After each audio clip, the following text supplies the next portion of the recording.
नमस्कार दोस्तों, आज हम पढ़ेंगे निमोनिया के बारे में। निमोनिया रेस्पिरेटरी सिस्टम का एक डिसीज़ है, तो इसको देखते हैं किस तरीके से कॉज कर रहा है और इसका ट्रीटमेंट किस तरीके से हम ले सकते हैं। तो निमोनिया क्या है? ये एक इन्फेक्शन है जो हमारे लंग्स की पैरेन्काइमा लेयर में को अफेक्ट करता है। तो इसमें ये अफेक्ट करने के साथ क्या करता है, इसमें इन्फ्लामेशन करता है और उसके साथ इन्फ्लामेशन के साथ फ्लूइड और पस फॉर्म हो जाता है। Pneumonia is an infection of the lungs parenchymal.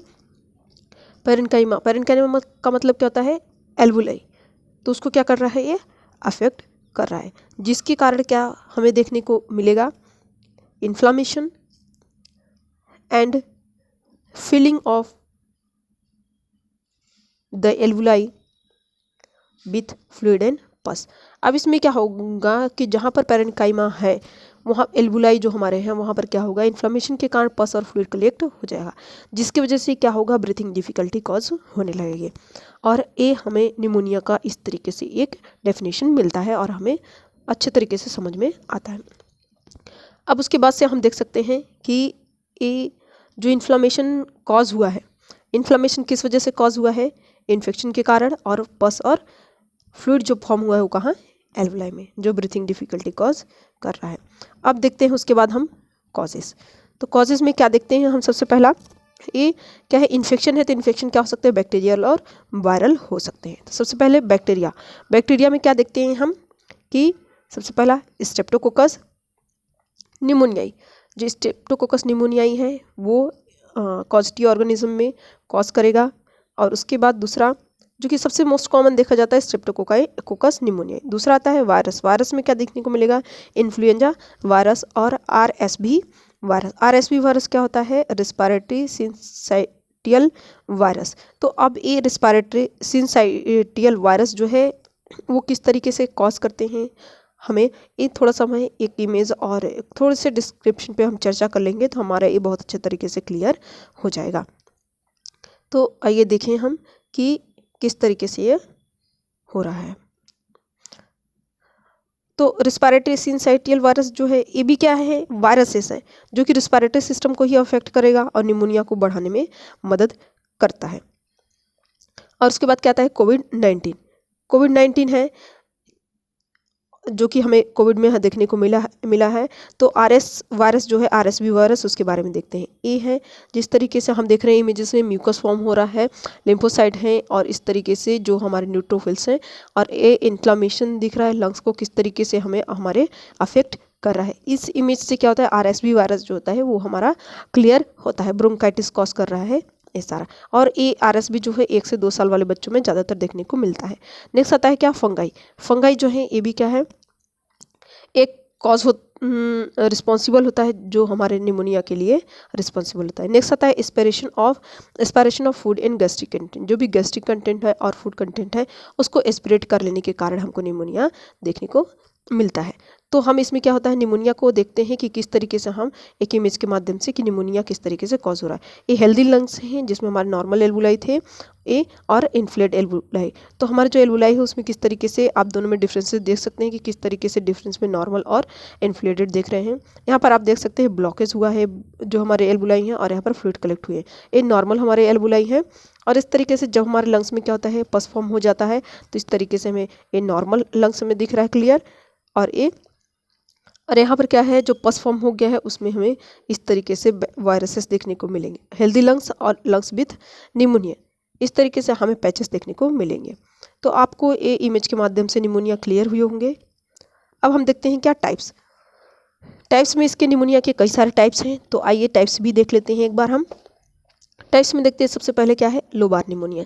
Lobar pneumonia क्या है? जैसे कि हमें पता ही चल रहा है लोबार से कि ये हमारे लोब्स को अफेक्ट कर रहे हैं। तो हमारे लोब में कौन से को लोब को? ए होल लोब, यानी कि हमारे जो लेफ्ट और राइट दो अलग अलग लंग्स हैं, तो हमारे एक लोब को क्या करेगा? ये अफेक्ट करेगा। होल लोब से मतलब एक लोब है, एक लोब को पूरी तरीके से क्या करता है? अफेक्ट करता है। सिर्फ एक ही लोब को, ज़्यादा दोनों या तीनों लोब को अफेक्ट नहीं करेगा। फिर ऑर्गेनिज्म क्या है इनके? कॉजिटिव ऑर्गेनिज्म क्या है? Streptococcus pneumonia. जो स्ट्रेप्टोकोकस निमोनिया ही है वो इसके लिए रिस्पॉन्सिबल होता है। सिम्टम्स क्या देखने को मिलेंगे इसमें हमें? लोबार निमोनिया में हाई फीवर देखने को मिलेगा, कफ, चेस्ट पेन, और हमें इसमें देखने को मिलेगा एसओवी, शॉर्टनेस ऑफ ब्रीथ देखने को मिलेगा। डायग्नोस्टिक टेस्ट क्या करेंगे हम इसमें, चेस्ट एक्सरे। चेस्ट एक्सरे से हमें यहाँ पर क्लियर हो जाएगा कि लंग्स के कौन से पार्ट, कौन सा लोब अफेक्ट है। इसमें नोट यानी कि ध्यान देने वाली सबसे बात क्या है कि हमारा एक लोब अफेक्ट हो रहा है, हमारे लंग्स के सारे लोब अफेक्ट नहीं हो रहे, सिर्फ एक लोब अफेक्ट हो रहा है। नेक्स्ट आता है क्या, ब्रोंकोनिमोनिया। ब्रोंकोनिमोनिया, अब यहाँ पर क्या होगा, हमारा ब्रोंको मतलब ब्रोंकाई। तो यहाँ पर हम डेफिनेशन में क्या देखते हैं कि जो ब्रोंकाई है वहाँ से लेकर के हमारा अफेक्ट हो रहा है क्या, जो सराउंडिंग पार्ट्स है ब्रोंकाई को अफेक्ट करते हुए ये जो बैक्टीरिया और वायरसेस है ये हमारे जो एल्वुलाई के सराउंडिंग पार्ट्स हैं उनको भी अफेक्ट करता है। इस तरीके से आप देख सकते हैं कि जो एल्वुलाई है वो भी अफेक्ट हो रहे हैं। अब उसके बाद देखते हैं क्या हम सिम्टम्स, इसमें हमें सिम्टम्स क्या देखने को मिल सकते हैं ब्रोंकोनिमोनिया में। सबसे पहला स्मॉल पैचेस देखने को मिलेंगे, इन्फेक्टेड पैचेस कह सकते हैं, जो हमें लंग्स पे देखने को मिलेगा। पैचेस किस तरीके से देखने को मिलेंगे, हमें लंग्स पे छोटे छोटे से पैचेस हमें देखने को मिलेंगे। थोड़ी देर पर आगे हम इसमें डिस्कस करेंगे कि पैचेस किस तरीके से देखने को मिलेंगे। अफेक्टेड कौन कौन अफेक्ट होता है, इससे चिल्ड्रंस से अफेक्ट होते हैं, एल्डरली पीपल अफेक्ट होते हैं, और हॉस्पिटलाइज जो व्यक्ति हैं उनमें हमें देखने को मिलता है ब्रोंकोनिमोनिया। अब उसके बाद क्या है, कॉजेटिव ऑर्गेनिज्म देखेंगे हम कि कॉजेटिव ऑर्गेनिज्म कौन कौन से हैं जो ब्रोंकोनिमोनिया के लिए रिस्पॉन्सिबल होते हैं। तो सबसे पहले देखते हैं क्या हम, स्ट्रेप्टोकोकस ऑरस। स्ट्रेप्टोकोकस ऑरस जो है ये कॉजेटिव ऑर्गेनिज्म है, और दूसरा आता है क्लेबिशेला निमोनिया। ये दो ऑर्गेनिज्म है जो ब्रोंकोनिमोनिया कॉज करते हैं।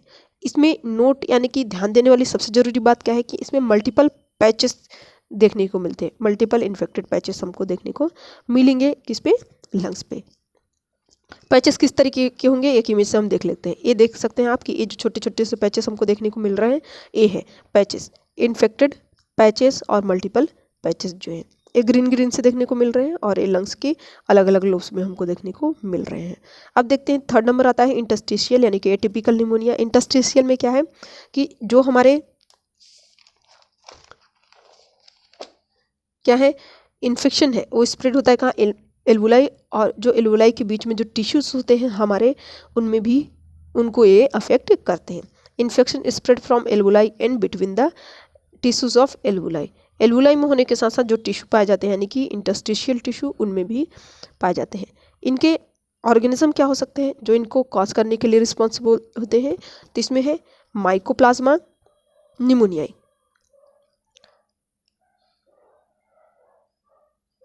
माइकोप्लाज्मा निमोनियाई है।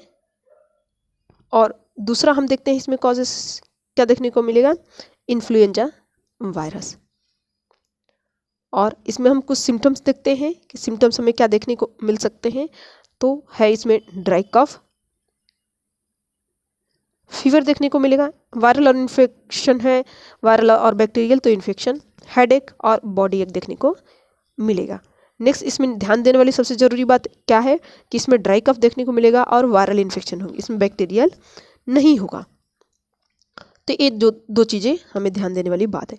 नेक्स्ट आता है क्या, एस्पिरेशन निमोनिया। एस्पिरेशन निमोनिया में हमें क्या देखने को मिला, नाम से पता चल रहा है कि एस्पिरेशन है यानी कि एस्पिरेट करने पर होने वाला निमोनिया। एस्पिरेट क्या कर सकते हैं हम, एस्पिरेशन ऑफ फूड हो सकता है, लिक्विड हो सकते हैं, हमारे गैस्ट्रिक कंटेंट्स हो सकते हैं, जिसको हम क्या करते हैं एस्पिरेट कर लेते हैं और हमारे लंग्स में ये चले जाते हैं। तो एस्पिरेशन ऑफ फूड, लिक्विड और gastric content and gastric acid in the lungs चले जाने के कारण जब हमें निमोनिया होगा तो उसे हम एस्पिरेशन निमोनिया कहते हैं। ये मोस्ट कॉमन हमको कौन से लोगों में देखने को मिलेगा, सबसे ज़्यादा किस में हम देख सकते हैं कि हमको एस्पिरेशन निमोनिया देखने को मिलेगा, नॉर्मल व्यक्ति में देखने को नहीं मिलेगा जो कॉन्शियस होंगे, हमें सबसे पहले अनकॉन्शियस पेशेंट में देखने को मिलेगा। जो अनकॉन्शियस है, जो अच्छे से इंगल्फ नहीं कर सकते हैं फूड कंटेंट को, अल्कोहल इंटॉक्सिकेशन वाले में जो विड्रॉल में चले जाते हैं उनमें देखने को मिलेगा। रिस्क क्या है इनमें, जैसे कि स्ट्रोक वाले रिस्क फैक्टर यानी कि किन में देखने को ज़्यादा मिल सकता है, स्ट्रोक वाले में, एनेस्थीसिया वाले कंडीशन में, डिस्फेजिया एंड डिफ़िकल्टी इन सॉलोइंग वाले पेशेंट में, और अनकॉन्शियसनेस वाले में।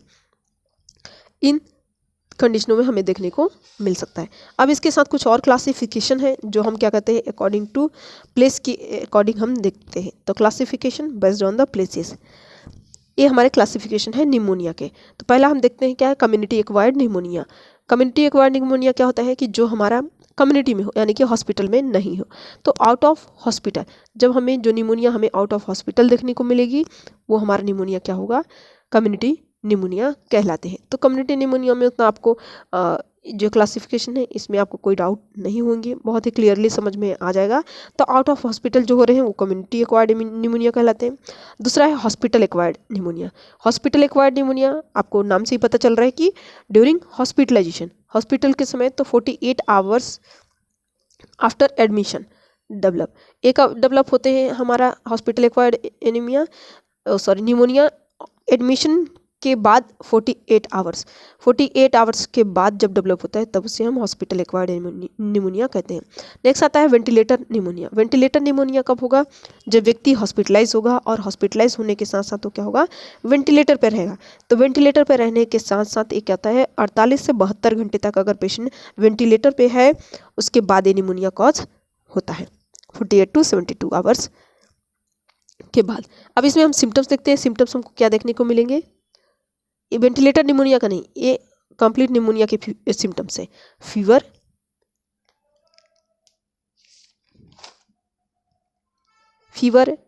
चिल्स के साथ, उसके साथ हमें देखने को मिलेगा productive cough, shortness of breath, chest pain, tachypnea यानी कि हार्ट रेट ज़्यादा हो जाना, रेस्पिरेशन रेट ज़्यादा होना, क्रैकल साउंड देखने को मिलेगा, फटीग देखने को मिलेंगी, साइनोसिस जब हमें प्रॉपर ऑक्सीजन का सप्लाई नहीं होगा तो रेयर केसेस में हमको साइनोसिस देखने को मिलेगा। अब उसके बाद देखते हैं हम क्या डायग्नोसिस, यानी डायग्नोसिस में क्या देखेंगे कि हमें किस तरीके से टेस्ट करने पड़ेंगे जिससे हम रूल आउट कर सकते हैं निमोनिया को। सबसे पहला चेस्ट एक्सरे, जो भी रेस्पिरेटरी सिस्टम के डिसीज होंगे उसके लिए हम चेस्ट एक्सरे करेंगे, सीबीसी करेंगे, इंक्रीज हमें डब्ल्यूबीसी दिखेगा, स्पूटम कल्चर करेंगे जो प्रोडक्टिव कफ है उसकी क्वालिटी और बैक्टीरिया को रूल आउट करने के लिए, ब्लड कल्चर करेंगे ताकि इन्फेक्शन को हम पता लगा सकें, पल्स ऑक्सीमेट्री करेंगे ताकि हम SpO2 को देख सकें कि SpO2 कितना है, फिर ABG करेंगे हम रेस्पिरेटरी एसिडोसिस और एल्कोलोसिस को रूल आउट करने के लिए। नेक्स्ट आता है ट्रीटमेंट क्या लेंगे हम इसके लिए निमोनिया के लिए, सबसे पहला एंटीबायोटिक्स थेरेपी लेंगे क्योंकि ये वायरल और बैक्टीरियल है, फंगाई भी है तो इसके लिए हम एंटीबायोटिक्स लेंगे। नेक्स्ट आता है एंटीवायरल ड्रग्स लेंगे क्योंकि ये वायरल के कारण हो रहा है। O2 थेरेपी लेंगे, हम पल्स ऑक्सीमीटर से देख लेते हैं कि इस सेचुरेशन लेवल कितना है, उसके अकॉर्डिंग हम O2 थेरेपी देंगे। अगर रिक्वायर्ड है तो एंटीपायरेटिक हाई फीवर के लिए देंगे ताकि फीवर को रिड्यूस किया जा सके। नेक्स्ट आता है क्या एडिक्वेट फ्लूइड एंड न्यूट्रिशन, हम पर्याप्त मात्रा में फ्लूइड और न्यूट्रिशन देंगे पेशेंट को ताकि वेट लॉस ना हो और वीकनेस ना हो। नेक्स्ट है ब्रोंकोडाइलेटर देंगे ताकि हम जो ब्रोंक्यूल्स है हमारे ब्रोंकाई है जिनकी वजह से क्या होता है कफ प्रोडक्शन की वजह से वो ऑक्सीजन का एक्सचेंज नहीं हो पा रहा है तो ब्रोंकोडाइलेटर्स लेंगे ताकि वो डायलेट हो सके और प्रॉपर ऑक्सीजन सप्लाई हो सके। चेस्ट फिजियोथेरेपी करेंगे ताकि हमें जो कफ है वो छोटे छोटे टुकड़ों में टूट करके बाहर आ सके। नेक्स्ट देखते हैं हाँ हम क्या कॉम्प्लिकेशन देखेंगे, कॉम्प्लिकेशन क्या क्या होते हैं जिसे हम इनसे होने वाले जो कॉम्प्लिकेशन है उनको प्रिवेंट कर सके। सबसे पहला आता है क्या प्लूरल इफ्यूजन। प्लूरल इफ्यूजन में क्या होगा, जो प्लूरल कैविटी है हमारे लंग्स की वहाँ पर क्या होना फ्लूइड का कलेक्शन हो जाना। नेक्स्ट आता है लंग एब्सेस, लंग्स में क्या करना एब्सेस फॉर्म हो जाना। रेस्पिरेटरी फेलियर होना, जब हमारा लंग्स प्रॉपर काम नहीं करेगा तब। सेप्सिस इन्फेक्शन हो जाना और सेप्टिक शॉक होना। ये हमारे कॉम्प्लिकेशन कंप्लीट होते हैं यहाँ पर। इस तरीके से आपको टॉपिक पूरा क्लियर हुए होंगे। अगर इसमें आपको किसी भी प्रकार से कुछ भी डाउट होता है हमारे वीडियो में तो आप हमारे कमेंट बॉक्स में ज़रूर लिखिएगा। अगर वीडियो पसंद आए तो इसे लाइक शेयर कमेंट और सब्सक्राइब जरूर करिएगा। तब तक के लिए थैंक यू सो मच, मिलते हैं नेक्स्ट वीडियो में।